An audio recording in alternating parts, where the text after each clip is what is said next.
Saya pernah bertanya kepada salah seorang dubes Arab Saudi dan juga dubes Indonesia untuk Arab Saudi. Ada pertanyaan yang sama. Beliau waktu itu menjawab, kalau dibelah dada kami ini, maka nama Indonesia adalah nama yang sering tersebut oleh kami. Cuman sayang sepertinya, kata beliau. Waktu itu beliau duduk lalu berdiri dia. Cinta bertepuk sebelah tangan nampaknya. Kami mencintai rakyat Indonesia ini dengan sepenuhnya. Walaupun kami tahu tidak sedikit dari saudara kami di Indonesia ini yang dalam tanda petik memusuhi kami dengan sebutan-sebutan bahwa kami orang Wahabi dan sebagainya.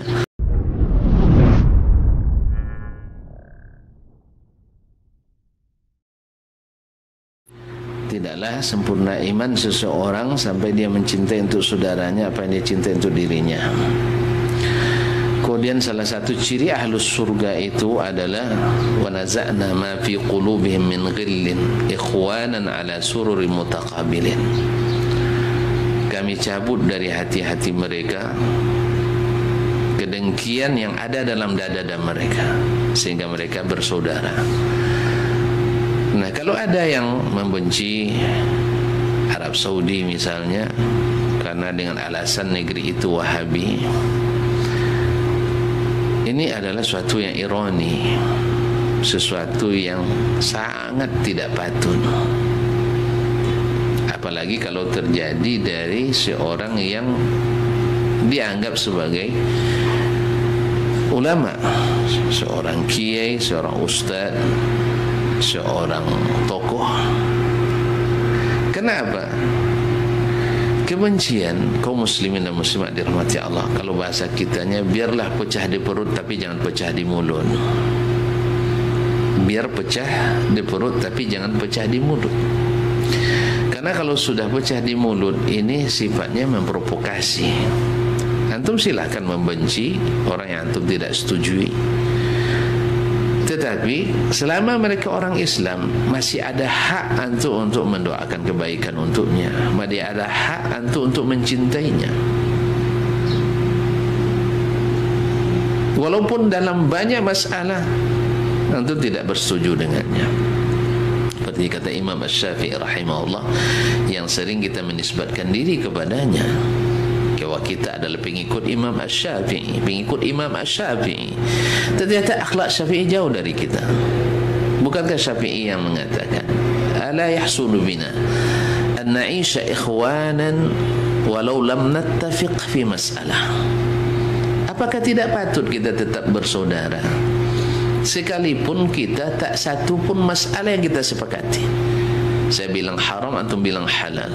Saya bilang makruh, antum bilang halalun thayyib, atau seterusnya dan sebagainya. Bahkan sekalipun sampai masalah yang sifatnya akadiyah, selama tidak menyebabkan keluar dari Islam. Misalnya saya mengatakan bahwa Abu Bakar radhiyallahu taala anhu adalah lebih afdal daripada sahabat yang lain semuanya. Ini akidah Ahlussunnah wal Jamaah qatibatan. Tapi ada sebagian mengatakan Ali lebih afdal daripada Abu Bakar. Sebagian ada, dan dia itu dia ulama Ahlussunnah. Ya, dan tidak ada masalah. Syekh Abdul Razak As-San'ani misalnya diriwayatkan, disebutkan bahwa beliau mendahulukan Imam Ali bin Abi Thalib daripada sebagian sahabat. Sebagian mengatakan bukan dari Abu Bakar Umar tapi daripada Utsman, dan seterusnya. Nah, ini biasa kaum muslimin dan muslimat yang dirahmati Allah SWT. Nah, sekarang pertanyaannya, apakah dengan keruntuhannya negeri saudara kita, ya negeri Islam, kita sangat bertepuk tangan, dan di satu pihak, ya satu pihak kita masih, ya mohon maaf, segala bantuannya masih kita terima dengan lapang dada. Anak-anak kita yang pergi belajar ke sana, walaupun tak setuju dari sisi hatinya, bahkan ada yang berpesan ambil uangnya, jangan ambil ilmunya. Itu banyak dari kalangan tertentu, sehingga pergi dan pulangnya tidak ada bedanya, sama. Seperti bulan beda, tidak sama. Allah tidak bisa, kita tidak bisa memberi hidayah kepada yang kita kehendaki, yang kita cintai. Tapi kita memberikan, hanya Allah yang memberikan hidayah kepada siapa yang dikehendaki. Sekarang kaum muslimin dan muslimat banyak tuduhan ke negeri Arab Saudi. Alasannya mereka adalah agen Yahudi. Apakah mungkin Yahudi akan membantu atau mengatakan sebuah negara yang untuk perayaan Natal saja mereka tidak ada, memperingati hari-hari besar agama lain saja nggak ada, atau peringatan tahun baru nggak ada? Apakah ini bentukan Yahudi? Atau justru kita yang menuduh kita sering merayakan hari raya yang bukan agama kita? Kemudian kaum muslimin dan muslimah dirahmati Allah SWT, mereka mengatakan agen Yahudi. Sekarang harus kita adil kaum muslimin. Sekarang kita masya Allah bangga dengan Turki yang mengembalikan Hagia Sophia menjadi masjid kembali, karena memang asalnya masjid. Baik. Padahal Turki sendiri masih ada hubungan diplomatik dengan Israel, ada kedutaannya, ada kerjasama politiknya. Nah, adakah kita menuduh Turki adalah agen Yahudi? Sedangkan Arab Saudi sama sekali tidak ada hubungan diplomatiknya. Maka bersikap adil. Di Turki misalnya LGBT masih legal. Arab Saudi jangan melegal, mereka hukumannya hukum syariat.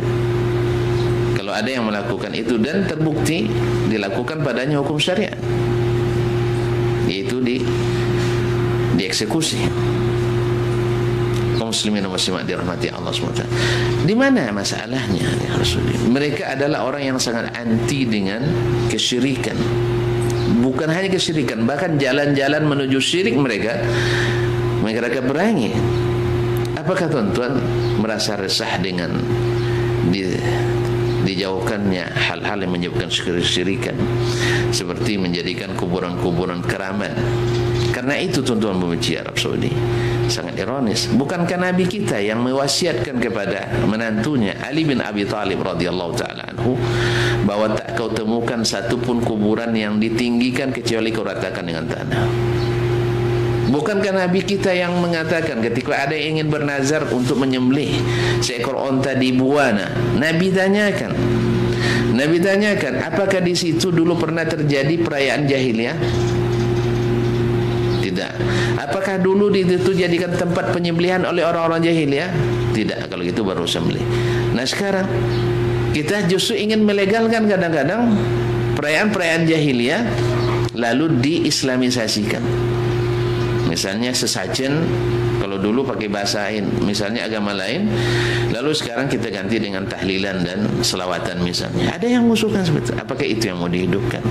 Nah ini di Arab Saudi sama sekali tidak boleh hidup seperti ini. Oleh itu kaum muslimin dan muslimat, jujurlah. Sekarang ketika terjadi musibah misalnya di Arab Saudi, banjir, bandang dan sebagainya, atau terjadi musibah semalam musim haji, jatuh keren, apakah kita berlomba-lomba memberi bantuan kepada mereka? Atau sebaliknya, ketika dimanapun di negeri ini terjadi musibah, mereka termasuk di gugus terdepan untuk memberikan bantuan. Bahkan tidak nunggu musibah dulu. Ya, tidak nunggu musibah, mereka sangat memperhatikan kita. Jadi saya pernah bertanya kepada salah seorang dubes Arab Saudi dan juga dubes Indonesia untuk Arab Saudi. Pertanyaan yang sama. Beliau waktu itu menjawab, kalau dibelah dada kami ini, maka nama Indonesia adalah nama yang sering tersebut oleh kami. Cuman sayang sepertinya, kata beliau. Waktu itu beliau duduk lalu berdiri dia. Cinta bertepuk sebelah tangan nampaknya. Kami mencintai rakyat Indonesia ini dengan sepenuhnya. Walaupun kami tahu tidak sedikit dari saudara kami di Indonesia ini yang dalam tanda petik memusuhi kami, dengan sebutan-sebutan bahwa kami orang Wahabi dan sebagainya. Tetapi itu tak berpengaruh kepada kami, karena kami tahu mereka belum mengenal kami dengan sesungguhnya. Setiap yang membenci itu pasti belum mengenal, maka tak kenal maka tak sayang. Kenal, saya pastikan itu dari orang yang tidak senang, orang yang dulu punya kepentingan lalu menulis kitab-kitab yang menyudutkan, seperti Fitnatul Wahabiyah Ahmad Zaini Dahlan yang dulu mufti Makkah, sekarang dulu dia orang sufi, sekarang setelah berkuasanya Arab Saudi, maka seluruh kegiatan-kegiatan yang dia lakukan tentu terhilang, maka dia terganggu sehingga menulis bahwa itu sebagai fitnah Wahabi dan seterusnya. Dan tidak sedikit pula di antara dai yang mengatakan bahwa mereka itu adalah orang-orang Wahabi, mereka sendiri menamakan. Saya, karena saya lama di Madinah 15 tahun, hanya 15 tahun. Alhamdulillah, selain kuliah juga sering mengikuti kajian hampir tiap hari di Masjid Nabawi, yang tentu saja saudara-saudara kita yang tadi membenci itu barangkali paham bahwa guru yang ngajar Masjid Nabawi semuanya mungkin dalam tanda petik Wahabi. Ya, sebutlah di antara guru kami yang saya banyak belajar, di antara Syekh Atiyah Muhammad Salim, Syekh Abdul Muhsin Al-Abbad, Syekh Abu Bakar Al-Jazairi, Syekh Muhammad bin Muhammad Al-Mukhtar Al-Shinqiti, termasuk Syekh Muhammad bin Shalih Al-Utsaimin yang juga sering datang ke Madinah atau di Makkah di Masjidil Haram, dan Syekh masih banyak lain-lain lagi. Ini di mata saudara kita yang benci ini Wahabi semua. Ada yang mendatangkan fitnah bahwasanya orang-orang Arab Saudi atau ulama Arab Saudi sangat bangga dengan sebutan Wahabi dulu kan. Cuma karena konotasi sudah buruk, akhirnya mereka menyebut diri Salafi. Ketahuilah wahai saudaraku, kita tidak perlu membuat fitnah. Berkatalah secara ilmiah. Sebutkan di halaman sekian buku Syekh Muhammad bin Wahab mengatakan nahnu Wahabiyin misalnya, atau murid Syekh Muhammad bin Wahab mengatakan nahnu Wahabiyin, kami orang-orang Wahabi membawa akidah baru, syariat baru, mazhab baru, maka dia tidak akan temukan. Tidak perlu membuat fitnah ke sana kemari bahwasanya mereka dulu bangga berkata mereka Wahabi, setelah itu setelah Wahabi ini buruk, ya sunnah tercemar namanya, akhir ganti dengan Salafi, Salafiyah. Ya akhi, kalau berbicara dengan ilmiah, insya Allah walaupun salah orang maklumi, tapi bicara dengan fitnah, benar pun orang akan benci. Sebab memfitnah walaupun benar itu tetap dilarang dalam agama, apalagi dusta. Selama 15 tahun saya di Madinah, alhamdulillah tak pernah saya menerima doktrin satu pun bahwa kalian harus ikut Wahabi dari sekian banyak guru saya, baik yang formal di kampus maupun yang informal di masjid-masjid atau di daurah-daurah. Belum pernah telinga ini mendengar bahwa kalian harus jadi Wahabi, dan belum terlihat oleh saya dalam kitab-kitab syekh-syekh baik Syekh Muhammad bin Wahab atau murid-muridnya yang mengatakan bahwa kita adalah mazhab Wahabi atau akidah kita adalah akidah Wahabi seperti yang dituduhkan mereka bangga, juga belum terlihat oleh atau didengar oleh telinga saya bahwa kita mesti Wahabi, dan tidak ada pelahwana doktrin yang mengatakan itu. Yang ketiga, bahwasanya tidak pernah dalam pelajaran yang kami ikuti baik formal maupun informal bahwasanya kami harus bermazhab tertentu, harus Hambali atau harus Najdi atau Taimi dan sebagainya. Demi Allah tak ada. Yang ada adalah ilmu itu diberikan pada kita. Berkata Malik di dalilnya, berkata Asy-Syafi'i, ini dalilnya. Berkata Abu Hanifah, ini dalilnya. Berkata Ahmad, ini dalilnya. Berkata Abu Thawr, ini dalilnya. Berkata Abu Yusuf, ini dalilnya. Berkata Al-Buaiti, ini dalilnya. Berkata Al-Baji, sampai ulama-ulama mutaakhirin. Lalu dibahas dalilnya satu persatu. Lalu dikatakan yang rajih ini. Kadang-kadang yang diterjih mazhab Hanafi, kadang-kadang yang diterjih adalah Hambali, kadang-kadang yang terjih adalah Asy-Syafi'i. Tapi kenapa terkesan banyak mazhab Hambali yang diterjih? Sebabnya adalah Imam Ahmad bin Hanbal datang belakangan. Beliau lebih banyak menguasai hadis dibanding imam yang lain. Kemudian beliau manhajnya adalah lebih mengikuti, mohon maaf dalam tanda petik, lebih mengikuti sunnah dibanding yang lain. Apa sebab? Penguasaannya tadi lebih banyak. Oleh sebab itu, makanya kenapa banyak? Karena kita mazhabnya, yaitu mengikuti mazhab itu, bahwasanya hadis bila sahih maka pendapat tidak masuk lagi. Hadis bila sahih, makanya tercenderung mungkin banyak seolah-olah mazhab Hambali, tapi tidak.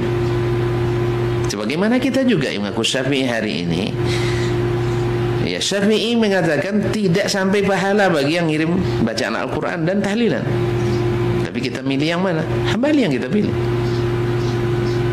Atau Syafi'i tak pernah mengatakan mengeraskan niat dalam ibadah. Yang beliau katakan melafazkan, bukan mengeraskan. Beda antara melafazkan dengan mengeraskan. Tapi yang kita pilih sebagian pakai mik pula, usolli dan sebagainya, nawaitu dan sebagainya.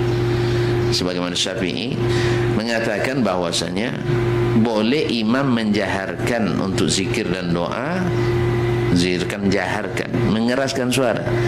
Dunal ma'mum, bukan makmum katanya. Jelas dalam al-um. Lalu kita menjadikannya sebagai doa bersama. Di sini seterusnya kaum muslimin. Jadi sebagaimana kita memilih berdasarkan hadis dan kita memilih berdasarkan keinginan, itu terjadi.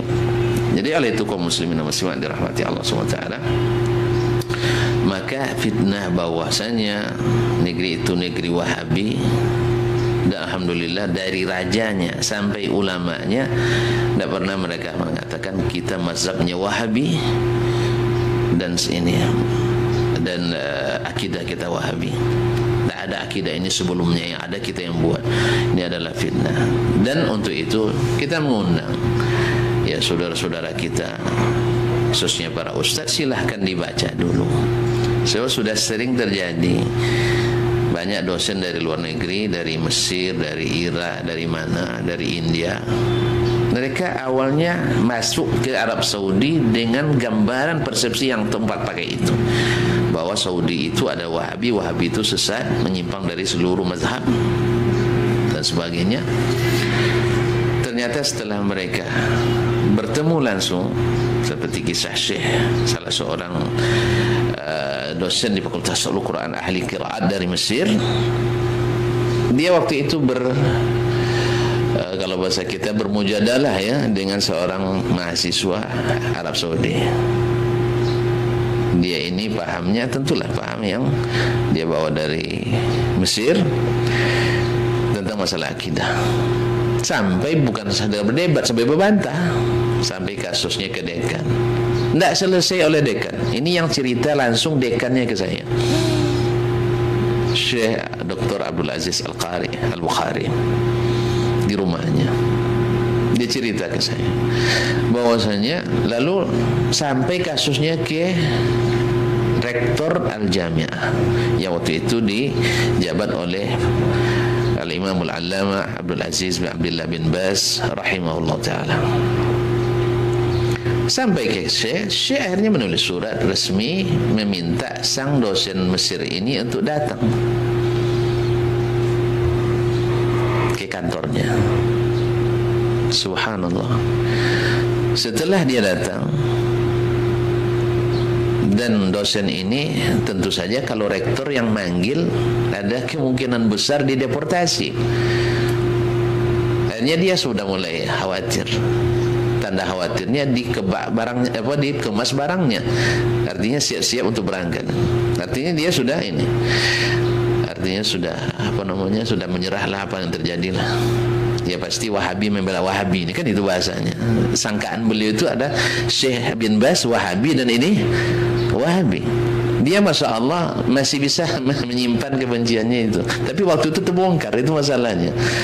Sampai-sampai mencela imam-imam dakwah, sehingga mahasiswa Saudi ini tidak terima. Sampai mencaci maki, kan tidak diterima dia. Kecuali hanya masalah ilmiah tentu. Tidak sampai fitnah yang seperti kita dengar hari ini lah. Mereka ini orang mengapirkan orang Islam semua. Tentu dibela oleh mahasiswa ini yang paham. Sampai ke Syekh bin Baz rahimahullah ta'ala, datang dosen ini ditemani oleh dekan ini langsung. Sampai sana, ketika dia mengucapkan salam dari pintu, Assalamualaikum, Waalaikumsalam, Syekh langsung berdiri menyambutnya. Syekh yang datang menyambut dosen tadi. Setelah datang silakan duduk. Cerita, kata Syekh, 2 jam kami cerita, tak ada menyinggung masalah sama sekali. Cerita tentang ilmu saja Syekh bin Baz rahimahullah. Sehingga Syekh ini jadi, ini betul kena panggil apa enggak ini kan itu.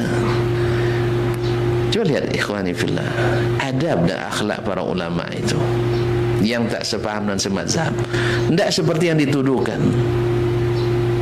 Ya, kalau kan Syekh bin Baz tinggal coret namanya, tidak perlu pun panggil, pulangkan saja, kan begitu, deportasi. Ini orang la karama, ahli bid'ah ini, gitu. Tapi Syekh tidak. Setelah cerita 3-2 jam, akhirnya orang kan ramai antri itu. Akhirnya Syekh, gimana Syekh, kami minta izin lah, minta izin untuk keluar sama Syekh bin Baz. Oh ya, taib, maaf ya, muskil. Akhirnya Syekh bin Baz yang ngantar Syekh ini ke mobilnya, padahal beliau buta. Dia turun dari, kalau kantornya sekarang di lantai 2, turun itu mengantarkan Syekh Mesir ini ke mobilnya. Subhanallah.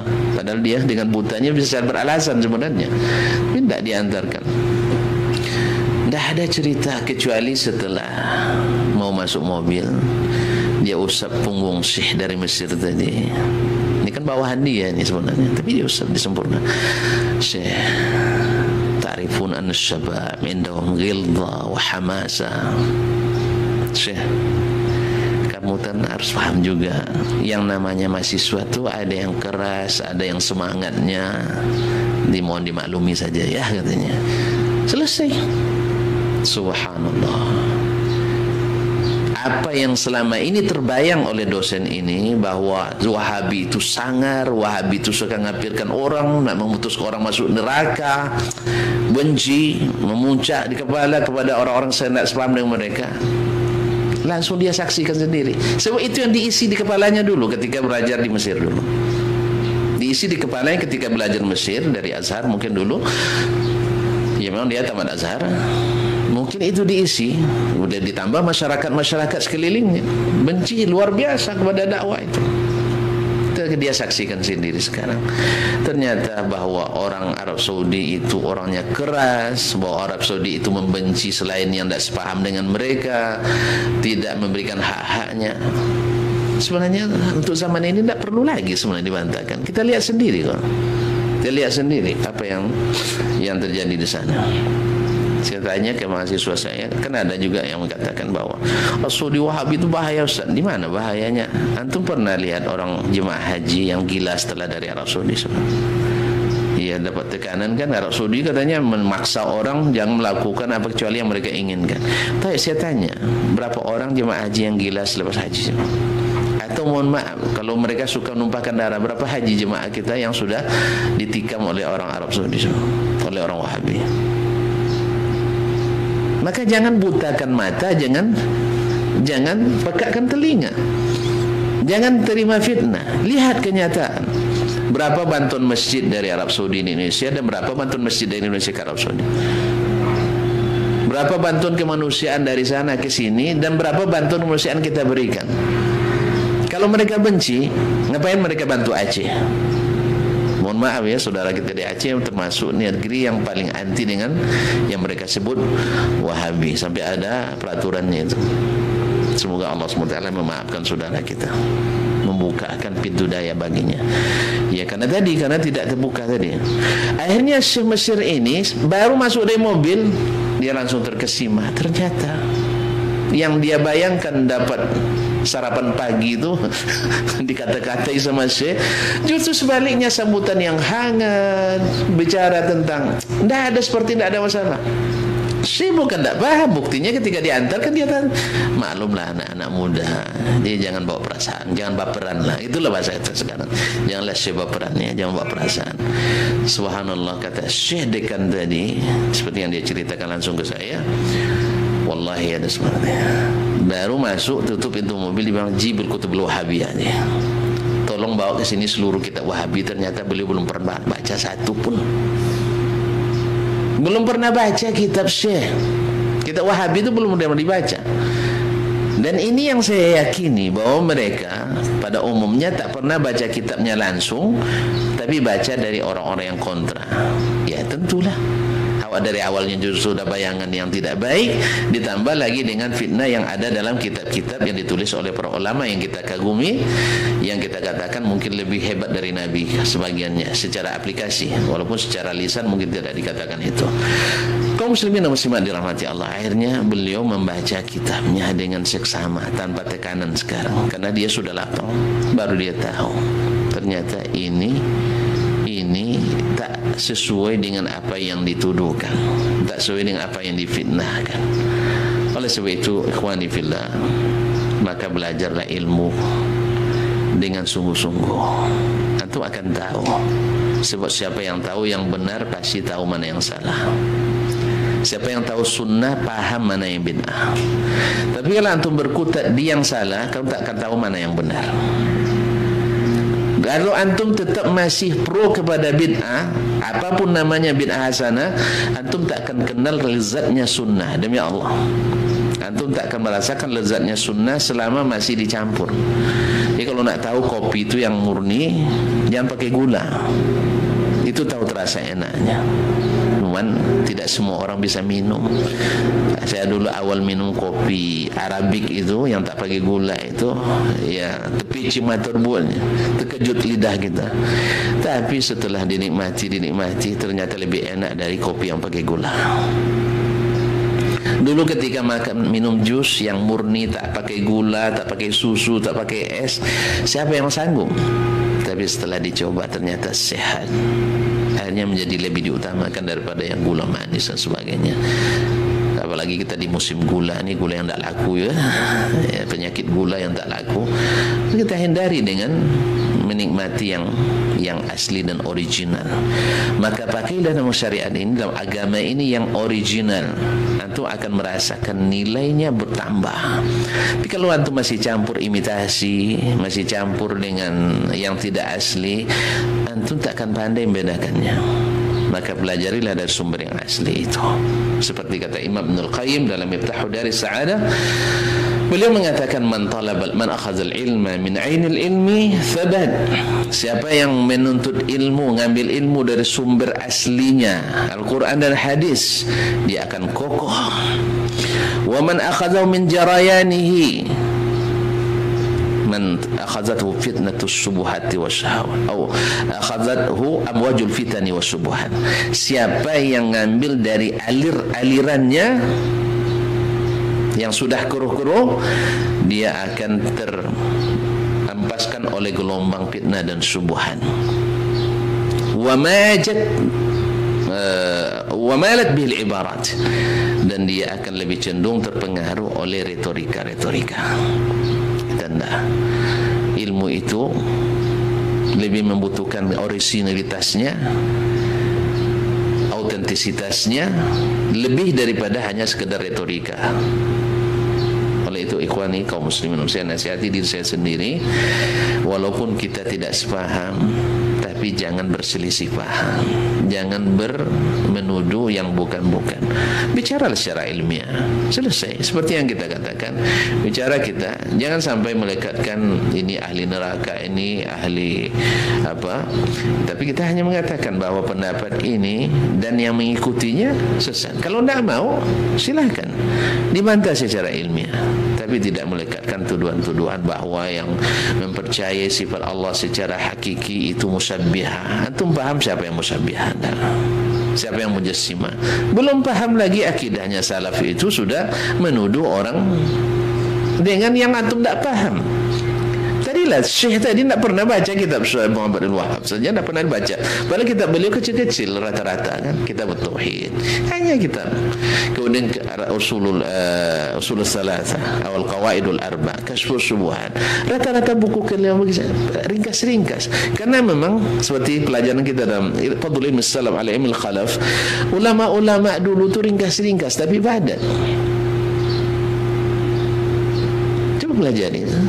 Tapi dengan hati yang mencari kebenarannya, bukan di hati yang penuh dengan kemuncak kebencian. Maka di sini juga dai-dai yang membawa sunnah ini juga sunnah di akhlaknya nanti. Muamalahnya juga harus sunnah. Jangan akidahnya saja sunnah. Jangan ibadahnya sunnah. Tapi masya Allah, yang awalnya senyumnya mengukir bibir, sekarang kemarahan memuncak di atas kepala terus. Asal lihat orang beda dengan kita, ini kesalahan kita juga.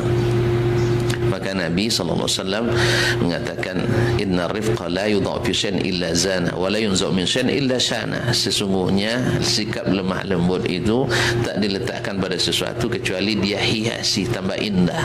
Tapi sifat yang itu bila dicabut dari kita, yang indah pun jadi indah-indah. Lihat Syekh bin Baz tadi, seorang yang ahli ilmu tapi ahli bid'ah.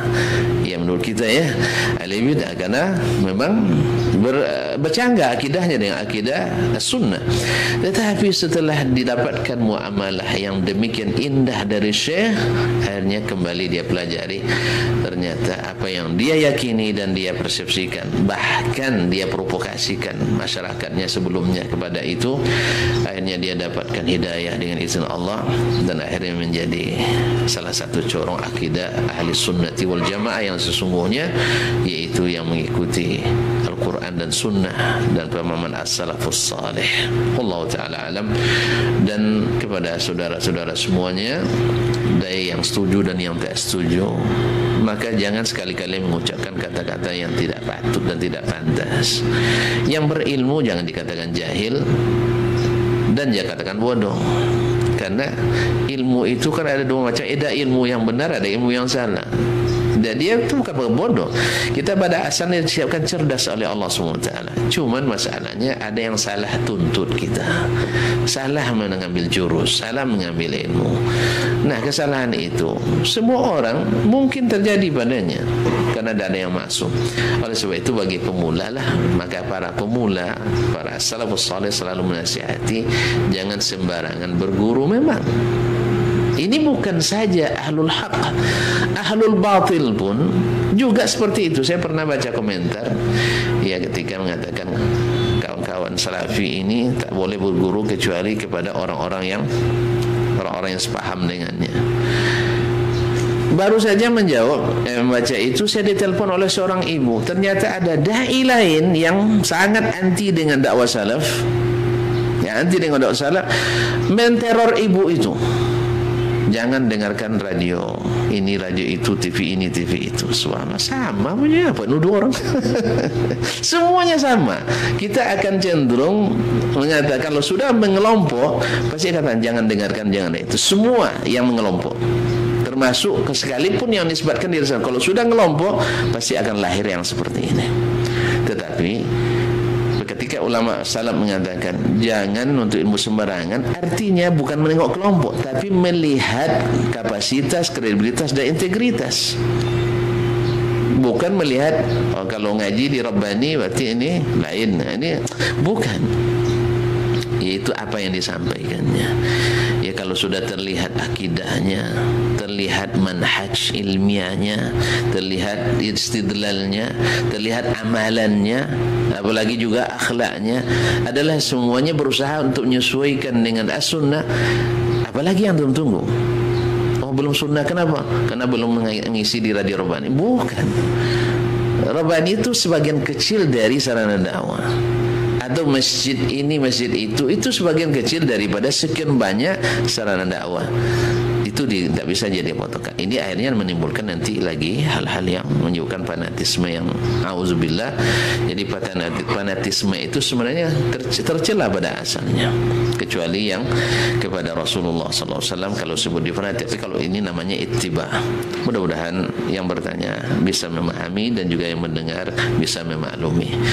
Mudah-mudahan jangan sampai kita saling membenci sesama kaum muslimin, apalagi membenci sebuah negara, dengan apalagi Allah SWT melarang, jangan engkau la yaskhar qaumun biqaumin min qaumin ya ayyuhallazina amanu la yaskhar qaumun min qaumin asa yakunu khairan minhum. Janganlah kamu memperolok-olok suatu kaum karena bisa saja yang diolok-olok itu lebih baik. Dan kita lihat sendiri. Jadi saya katakan mereka mencintai kita. Tidak peduli apakah daerah ini daerah orang banyak membenci Wahabi atau bukan. Kalau memang perlu bantuan, mereka bantu. Saya nak tanya, di mana orang kita hari ini yang memikirkan untuk membantu? Sekarang Arab Saudi misalnya dikatakan yang mulai gaduh, jadi misalnya ya, taib. Ada nggak usaha kita untuk mendamaikan? Minimal dalam doa, atau justru bertepuk tangan saudara kita. Ya akhi, apakah mereka, kalau antum mengatakan menuduh mereka mengkafirkan kita, berarti orang kafir dibencinya kan? Tapi ternyata mereka mencintai kita lebih daripada kita mencintainya. Sekarang kita melihat mereka dalam masalah misalnya gaduh misalnya di keluarga kerajaan, apa usaha antum untuk memperbaikinya? Doa saja antum tidak mau berikan, justru bertepuk tangan merasa kalau seandainya nanti gaduh dalam Saudi, terjadi kekacauan, runtuh kerajaan ini, lalu siapa? Antum ingin Syiah yang berkuasa? Apakah sudah ada kita yang memiliki kekuatan? Kalau gagal misalnya terjadi kerusuhan di sana, apakah betul-betul Al-Sunnah akan berkuasa? Atau jangan-jangan Syiah yang sedang memanfaatkan isu Wahabi ini? Maka jadilah dai yang cerdas, dai yang menyejukkan, dai yang menenteramkan. Dan menenteramkan itu bukan artinya masalah yang salah tidak boleh diluruskan, bukan, itu tidak menenteramkan itu. Itu sebar api dalam sekam. Kita salah di sini. Yang menenteramkan itu jadikan umat mencintai nabinya, mencintai Al-Qur'annya, mencintai as-salafus salih dengan sesungguhnya. Kita kalau ikut salaf juga, tapi salaf yang mana enggak jelas. Allah musta'an. Allah musta'an. Jadi oleh itu ikhwani, sekali lagi mohon maaf ya, supaya umat ini jangan ditambah lagi penyakitnya. Kita katakan kita harus menamaikan, tapi ternyata kita juga justru menggaduhkan. Nasallallahu salamata wal afiyah. Semoga kembali Allah memberikan kita hidayah, taufik, dan kalau ada yang salah mengakui kesalahan. Itu lebih hebat daripada yang tetap memegang kesalahannya. Wallahu musta'an wa alaihi tuklan. Terima kasih, mohon maaf panjang sekali. Panjang sekali. Baik, jazakallah khairan Ustaz untuk jawabannya dan juga pencerahannya bagi kita semua. Mudah-mudahan menjadi renungan hati untuk fitnah Wahabi ini bagi semua kita insyaallah, dan bisa menerapkan juga dalam kehidupan sehari-hari. Baik, insyaallah besok kita akan lanjutkan kembali dengan lanjutan kajian di waktu dan frekuensi yang sama insyaallah. Mohon maaf untuk semua salah kata dan khilaf bicara. Kita tutup dengan doa kafaratul majlis. Subhanakallahumma wa bihamdika asyhadu an la ilaha illa anta astaghfiruka wa atubu ilaik. Assalamualaikum warahmatullahi wabarakatuh. Waalaikumsalam warahmatullahi wabarakatuh.